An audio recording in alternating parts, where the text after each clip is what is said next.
Dwayne, thank you so much for your time. Thank you, brother. Good to see you. I was yesterday at the screening that you did, and something that caught my attention was how technical this movie seemed to be.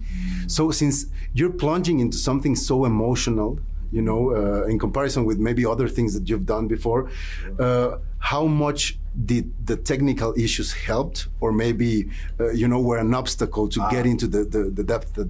That's a great question. The technicality of this filming with Benny Safdie, never an obstacle. Even though it was really, at times was really technical, Benny is so spontaneous, and his camera work can be very prowling and moving, and then hidden behind the walls, around corners. I didn't see lighting setups like this. It was really, I think, freeing as an actor. And as you were saying, like me plunging into this kind of role with these kinds of emotions, that really helped me, because there weren't your traditional technical camera setups where there's a camera behind you and then one behind me and then closer, closer, closer. It was just moving, and I really, really appreciate that about Benny. And also you realize that Benny's one of these auteur filmmakers that I think is rare. And when he comes to set, he's a joy bomb. He is very happy. He's also very specific about what he wants. But he also gives certain direction that you just don't hear. Myself and Emily too as well. So for example, on day one, he came up to me and he said, before I yell action, by the way, he doesn't even yell action. He just says, okay, go.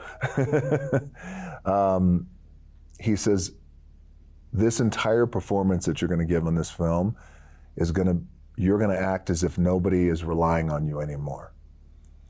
And I can't tell you what that meant to me, because, you know, you make these other films, which I love making, the bigger movies, but you're aware of the pressure and the reliance that are coming in, people relying, things relying on me. You know, it's different.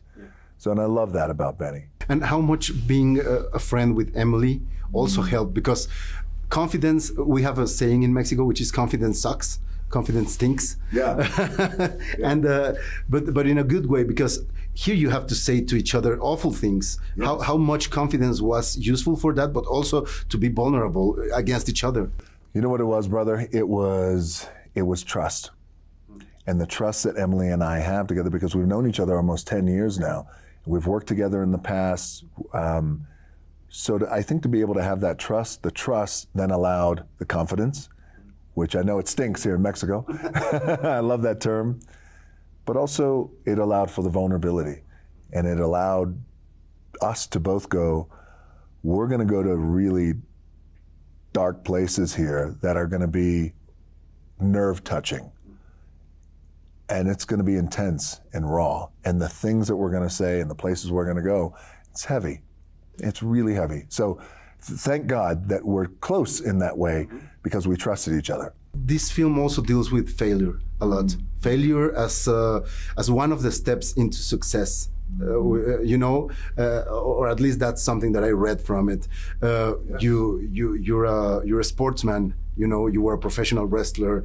How important is it, you know, to tell people that failure is part of that track? It's everything.